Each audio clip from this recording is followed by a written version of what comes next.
আমাদের পশ্চিমবাংলার মাননীয় মুখ্যমন্ত্রী ভোট আসার আগে মানুষকে কিভাবে বোকা বানিয়ে ভোটগুলো নিচ্ছে। একটা নয়, ডবল ডবল চাকরি দেবেন, ডবল ডবল শিক্ষা দেবেন। একটা জুটছে না, ডবল দেবেন। কি বলছে মাননীয়, একটু শুনুন।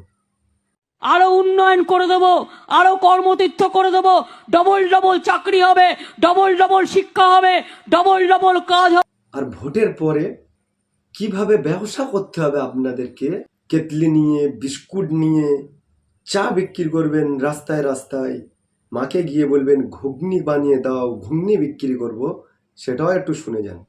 1000 টাকা জোগাড় করে একটা কেটলি কিনুন আর কয়েকটা মাটির ভাঁড় নিন, সাথে কিছু বিস্কুট নিন। আস্তে আস্তে বাড়বে। প্রথম দিন আপনি বিস্কুট নিলেন প্রথম সপ্তাহে, তারপরে সপ্তাহে মাকে বললেন মা একটু ঘুগনি তৈরি করে দাও, তারপরে সপ্তাহে একটু তেলে ভাজা করলেন, একটা টুল আর একটা টেবিল নিয়ে বসলেন।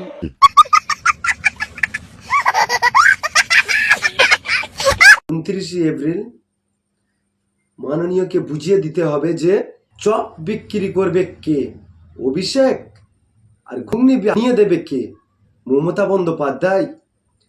আপনিও ঘুগনি বানিয়ে দিন আর আপনার ভাইপো অভিষেক স্টেশনে স্টেশনে বিক্রি করুন।